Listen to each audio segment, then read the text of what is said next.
Oke, halo semuanya, apa kabar?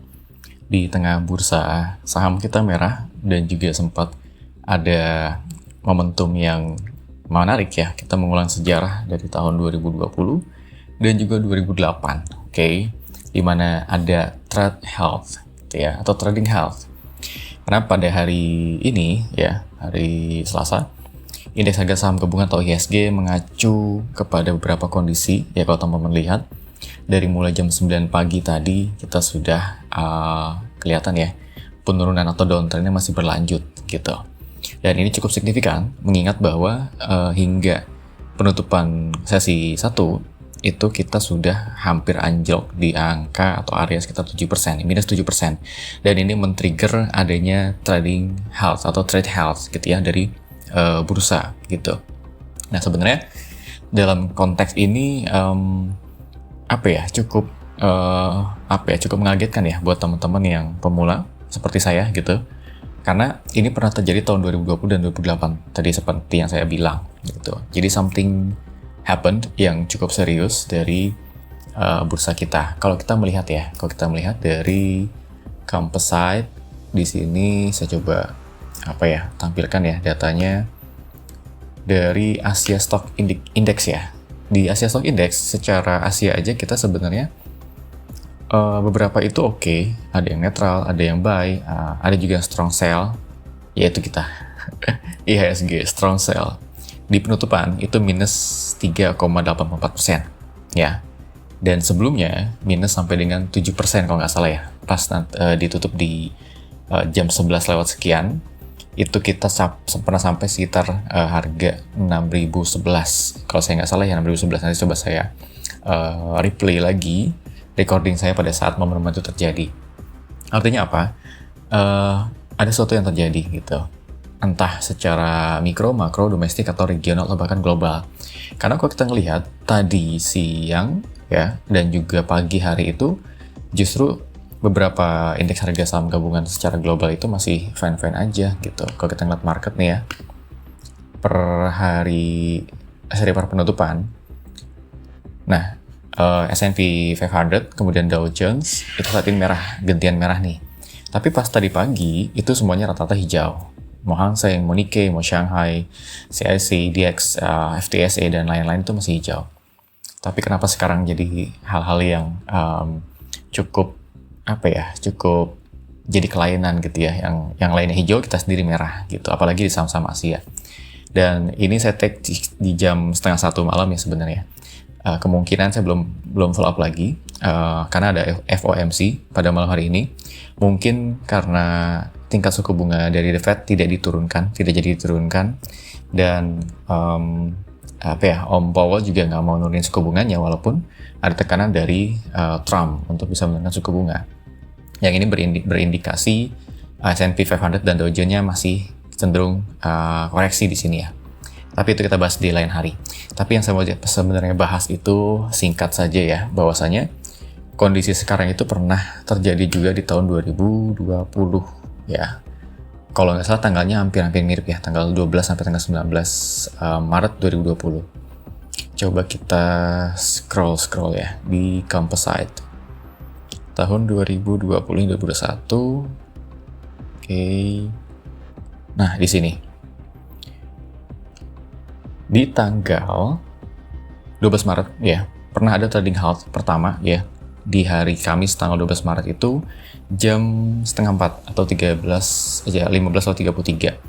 Ini penurunannya sekitar berapa ya di sini ya? Kalau saya cek di sini rata-rata lah ya, kalau kita ngambil rata-rata itu hampir 10%. Oke.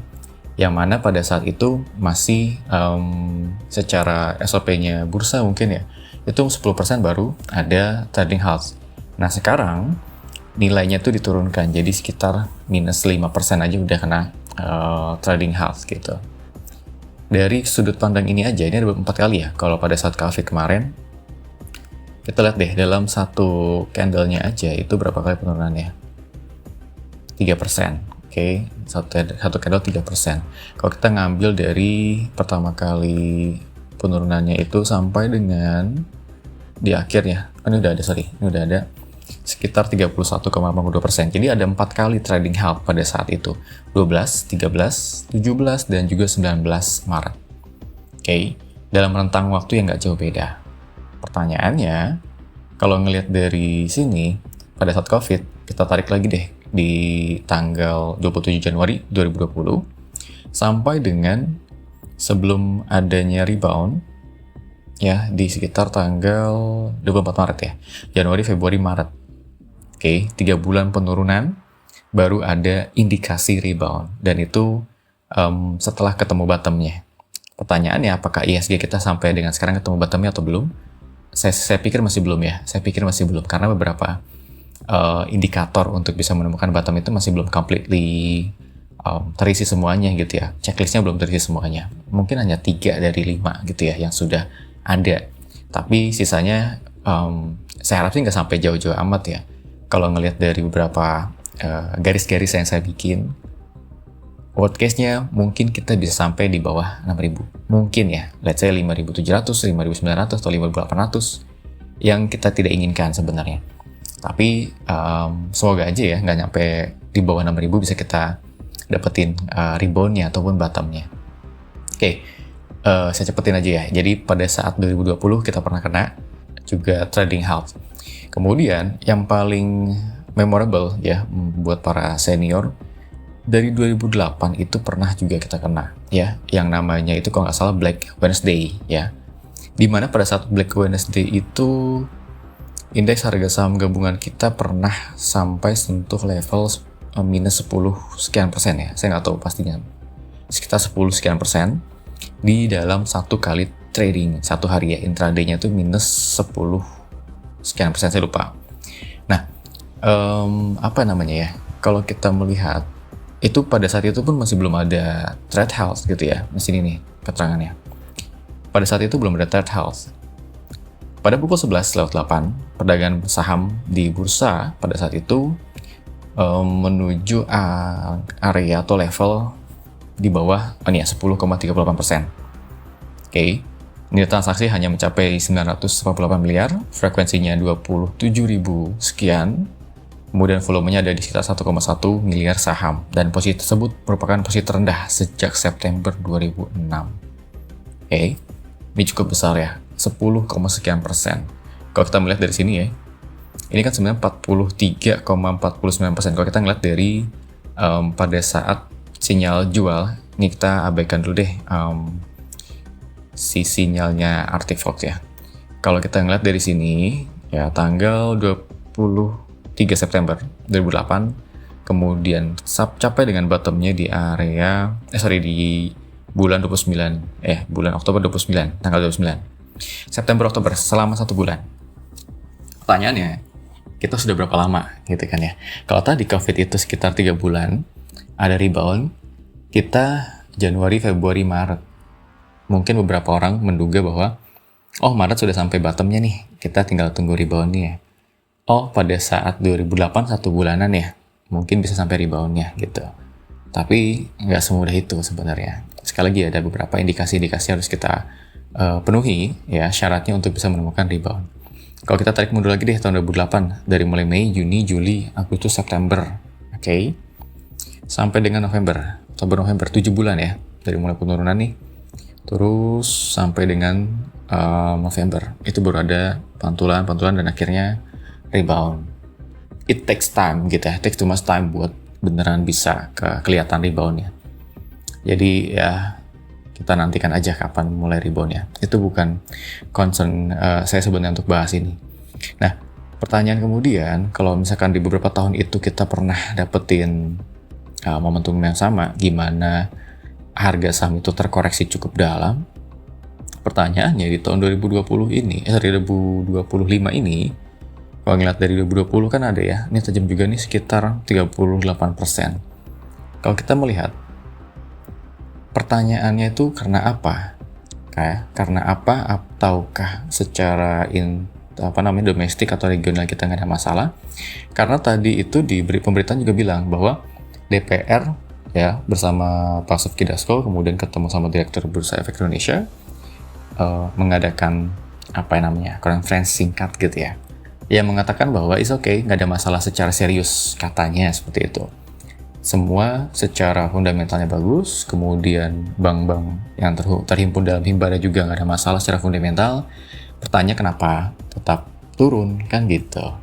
Kalau kita ngelihat dari Stockbit ya, net foreign sale-nya aja itu BCA menempati posisi pertama. Oke.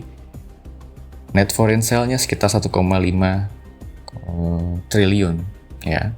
Kemudian BMRI ada 600 sekian miliar, BMRI ada BBRI ada 353 miliar, BBNI ada RO dan seterusnya. Net foreign sale berarti ada something yang bikin para foreign ini akhirnya out. Kemudian jangan dulu ke net foreign buy deh, net foreign buy cukup nah ini foreign buy kelihatan ya, cukup mempertanyakan kenapa banyak buy juga nih, ada PTRO, ada GoTo, ada TPIA, ada PANI. Ini pada saat closing market ya, ada CBDK, ONVR, Bumi, DSSA, Raja, dan lain-lain. Kemudian ngelihat dari top loser-nya, di top loser kita punya DCII yang kemarin sempat arah berjilid-jilid dan akhirnya sampai dengan puncaknya. Ada TPIA, ya losernya, kemudian ada BRPT, ada apa lagi ya nih, brand, PTRO, Cuan ya. Jadi selain top loser, di sisi lain juga net foreign buy-nya juga terakumulasi di sini. Oke. Coba kita cek di BBCA deh. Oke.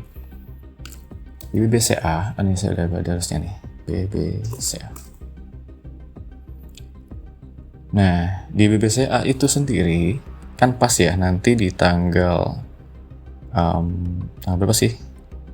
Tanggal 20, 21 kalau nggak salah, 20 itu mulai count date, kemudian tanggal 21 udah ex-date-nya dividen dari BBCA. Nah, ngeliat dari sini, BBCA itu ada buangan dari tanggal 13 Maret ya, secara daily-nya. Meskipun kalau kita melihat trennya memang sudah downtrend ya dari tanggal 8 Oktober 2024. Kenapa? Karena pada saat itu pernah capai di area sekitar 10.800 ya per lembarnya. Nah, ngelihat dari sedikit ya dari indikatornya Artifox, kelihatan jauh, cukup drastis ya turunnya sampai dengan sekarang. Dan ini ada buangan cukup besar, ada label FDIS atau fase distribusi yang cukup kontinu dari beberapa bulan terakhir sampai dengan hari ini gitu. Nah, pertanyaannya kalau kita ngeliat dalam time frame yang 15 menit, nah ini ada pantulan ya. Kalau teman melihat ada pantulan, sebelumnya pernah hampir capai support kuatnya di area 8.050 ya, 8.050 atau 8.000 pas. Kemudian mantul lagi ke atas dan sampai dengan penutupan closing itu di angka 8.300 gitu. Saya sempat ngambil juga ya, nggak banyak sebenarnya untuk di BBCA karena mungkin ya banyak juga scalper dan juga mungkin mencari potensi gain ya sebelum tanggal 20 gitu. Karena dari sudut pandang teknikalnya masih downtrend ya, ini masih di atas MA 200 gitu. Ini BBCA. Ngelihat dari BBRI. BBRI pun sama. Oke. Kalau kita abaikan dulu deh ini sinyalnya. BBRI itu, nah di sini udah kena support sebenarnya. Support punya di sini, kemudian ternyata dia mantul. Begitu capai 3.500. Ya. 3.500. Ini juga support lagi di tanggal sekitar Februari ya. Februari ya, di area Februari ini sebenarnya support kuatnya. Sebelum akhirnya naik ke atas nih. Sampai dengan tanggal 6 Maret 2025. Tapi ya sama aja ya, sekali lagi secara intraday-nya ataupun secara 15 menit ini, kalau time frame 15 menit, BBRI juga dapat sentimen yang kurang oke gitu. Secara daily bagaimana? Daily-nya pun sama, ya kurang lebih sama kayak BBCA tadi.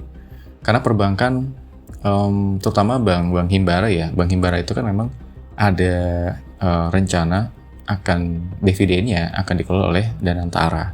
Mungkin itu juga yang menjadi salah satu penyebab investor asing masih wait and see atau cenderung mengalihkan fund mereka ke beberapa aset-aset yang lebih menjanjikan untuk sementara waktu gitu.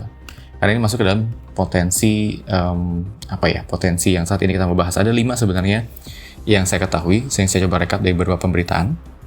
Pertama, mengapa cukup banyak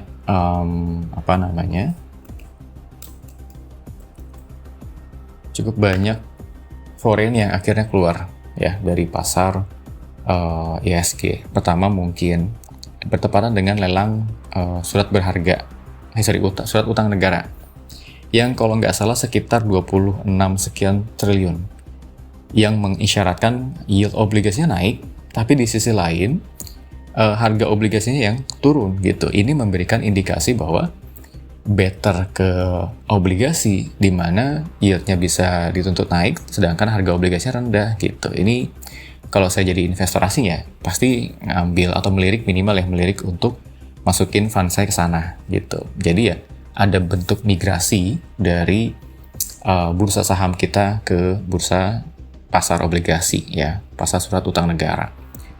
Ini juga pernah diberikan rating ya oleh S&P 500, kemudian juga memberikan dampak yang cukup signifikan ya. Kalau nggak salah terakhir itu dari S&P pernah di tahun 2022 ya, kita diberikan rating.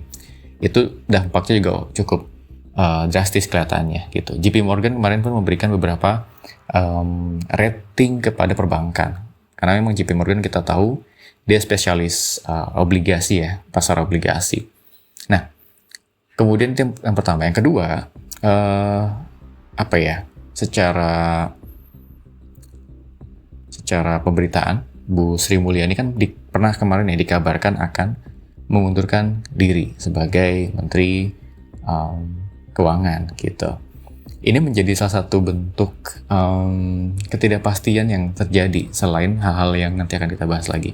Pertama gini, Bu Sri Mulyani kan sudah cukup dikenal oleh market global ya, karena dulu beliau pernah ada di World Bank dan juga dalam artian ketika sudah pernah ada di kursi World Bank, para investor global itu sudah memahami karakter beliau mungkin ya, sehingga gerak-geriknya dan juga strateginya masih bisa ditebak. Pertanyaannya, ketika beliau resign ataupun mengundurkan diri dari Menteri Keuangan, pasar itu akan merespon hal yang sifatnya uncertainty ya, siapa yang menggantikan dan bagaimana geraknya mereka, itu menjadi sesuatu hal yang uncertainty dan itu yang tidak disukai oleh para investor. Kemungkinan itu menjadi salah satu dari dua tadi sudah disebutkan indikasi market lebih baik cari sesuatu yang mengandung risiko yang paling minim ketimbang di bursa. Yang ketiga, secara umum Trump itu memberikan sentimen secara kebijakan yang berimbas kepada negara-negara lainnya gitu. Ini udah jadi rahasia umum lah. Bahkan ada istilah Trump recession gitu ya, atau Trump recession. Ini kan menjadi salah satu indikasi bahwa sebenarnya Amerika juga lagi dalam keadaan yang nggak baik-baik saja gitu ya teman-teman ya. Amerika lagi nggak dalam keadaan baik-baik saja karena dengan adanya beberapa kebijakan Donald Trump itu memberikan stimulus yang berkebalikan gitu. Nah ini kita lihat nih jam 12:30 ya, S&P 500, kemudian nih US Composite Index Dow Jones itu merah, minus 1%, minus 1,62%, dan 0, sekian persen ya untuk Dow Jones-nya. Di US Composite Index-nya juga strong sell. Ini berkebalikan. Tadi ya kemungkinan hasil dari FOMC tidak sesuai dengan estimasi dari analis gitu. Kita lihat aja besok apakah foreign akan balik lagi ke emerging market termasuk Indonesia. Nggak hanya di Cina ya yang sudah diberikan rating oke oleh MSCI gitu. Itu tadi yang ketiga ya tentang Trump yang masih mempunyai banyak ketidakpastian terkait dengan regulasi mereka. Yang tadi keempat, kita bahas barusan ya, FOMC tanggal 18-19 yang sekarang lagi berjalan, itu mungkin mengindikasikan beberapa hal-hal yang akan menjadi sentimen negatif juga untuk bursa saham kita. Ya, tadi ada BRI, kemudian BCA, BMRI, BBNI. Ini salah satu bentuk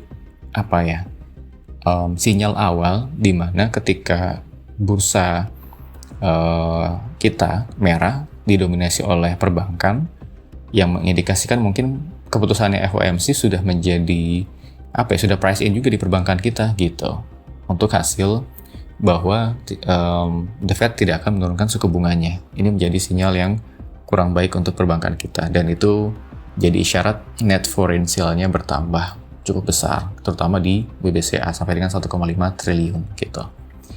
4 hal tersebut yang saya pikir menjadi hal yang cukup wajar ketika mengindikasikan ISG turun sedalam itu dalam satu sesi ya. Sesi perdagangan sesi pertama itu cukup besar sampai dengan adanya trade house gitu. Nah, ini pun sudah tadi saya sampaikan ya, sudah siasati oleh DPR untuk datang kemarin untuk datang tadi sore ya, sekitar jam 4 kalau nggak jam 3, untuk diskusi dengan Direktur Bursa Efek Indonesia gitu, yang rencananya hari ini ya, tanggal 19 di jam 10 pagi itu akan OJK akan mengadakan konferensi pers ya. Ini sebenarnya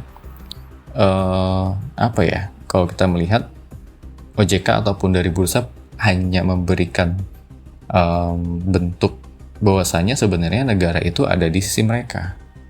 Negara itu siap untuk membantu. Tapi kalau saya pribadi, ini masih dalam konteks skepticism gitu. Hal-hal yang dikatakan supportnya itu masih belum bisa kelihatan secara valid ya. Ya biarkan aja. Mungkin ada beberapa satu hal yang cukup menenangkan ya, barangkali seperti itu. Tapi kalau ngeliat dari bursa saat ini, ya wajar lah saya punya tingkat skepticism yang masih cukup tinggi gitu ya. Ketidakpastian ini nggak bisa sederhana itu. Tadi ya dari BBCA udah. Kemudian gimana konglomerasi ya, saham-saham konglomerasi. Ini ada brand deh, kita lihat punya brand. Nah, brand pun sudah jebol support kuatnya di area 6.100. Oke, ini jebol support kuatnya, tapi nggak lama kemudian dia naik lagi. Ya, kemudian dia naik lagi. Kemudian, apakah pertanyaannya? Banyak sih sebenarnya nanya ke saya, ke DM. Pak Dos ya, apakah brand akan naik lagi? Apakah PTRO akan naik lagi? Cuan naik lagi? Saya masih belum bisa menggambarkan itu, karena secara teknikal pun tidak menunjukkan hal tersebut ya. Kita ngeliat di sini nih. Artifox score yang saya punya, itu nilainya 41,5. Oke, itu kecil. Kemudian probability-nya 16,67 dan dalam kondisi bearish. Ini katanya dalam kondisi bearish. PTRO gimana? PTRO pun sama. Oke, setelah jebol support kuatnya di area 2.900 sampai dengan 2.990 ya, hampir 3.000. Ini jebol support kuatnya secara daily-nya. Probability-nya ada di 16,67%, kemudian dalam konteks ini masih dalam konteks ataupun dalam keadaan bearish, walaupun Arctic-Fox score-nya 78,9%. Oke. Jadi belum ada momentum yang oke untuk ada sinyal rebound di area sini. Sebenarnya saya pengen masuk juga ke PTRO, mengingat beberapa owner-nya pun dan komisarisnya ya beli di harga berapapun pada saat itu. Sampai dengan informasi yang kemarin pun masih beli gitu ya, di harga yang cukup jauh dari harga topnya gitu. Tapi saya pikir untuk saya pribadi, nggak dulu sih. Secara time frame 15 menit pun, walaupun ada pantulan, ya ada sinyal beli di Arctic-Fox, saya masih belum punya conviction untuk bisa masuk. Karena kalau dalam konteks secara 15 menit ya, di sini probability-nya 50%, kemudian dalam kondisi konsolidasi. Tapi nilai Arctic Fox-nya adalah 12,3 gitu. Ini cukup kecil secara 15 menit ya, secara time frame 15 menit. Kemungkinan dari konsolidasi ketika nggak ada minat beli, itu akan lanjut ke kecenderungannya bearish lanjutan gitu ya.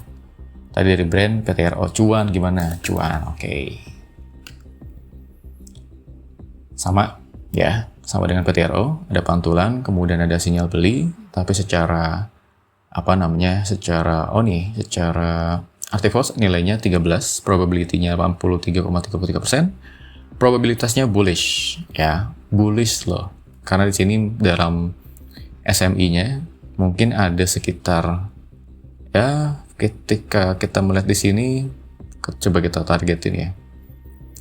Kalau dia bisa tembus resist di area 6.250, mungkin ada technical rebound yang masih oke gitu ya, mungkin ya, atau hanya sekedar DCB, dead cat bounce ya. We know kalau misalkan dalam kondisi sekarang it possible ya, hanya pantulan sesaat, setelah itu lanjut downtrend. Kita masih belum memfiksasikan itu. Kemudian dari perbankan tadi, dari BBRI. Di BBRI ya kurang lebih sama ya, hampir beberapa big fund itu ada pantulan begitu mereka tersentuh. Ini pernah nyentuh di area 3.500 ya, support kuatnya dari BRI gitu. Ini pernah ada resisten yang ditembus di harga 3.500 dan ini pun jadi salah satu support kuat ya. Ini pernah juga ada hanya dua aja di tanggal 3 Maret 2025, kemudian hari ini tanggal 18 Maret. Oke, secara 15 menit time frame-nya. Tapi kalau daily-nya, nah daily-nya ada sinyal beli sebenarnya di jam berapa ya nih? 6 Maret. Oke, 6 Maret ya.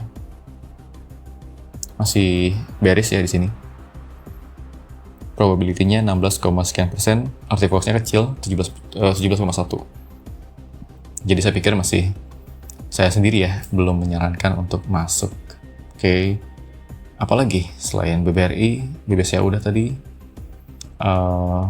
banyak lah ya yang teman-teman bisa coba cek sendiri secara teknikalnya. Cuman yang mau saya sampaikan ke teman-teman bahwasanya di antara downtrend yang terjadi, teman-teman bisa tahu kapan bottoming-nya, itu teman-teman bisa dapetin harga ataupun masuk entry di harga yang paling murah gitu. Dan itu nggak sesederhana yang kita tahu.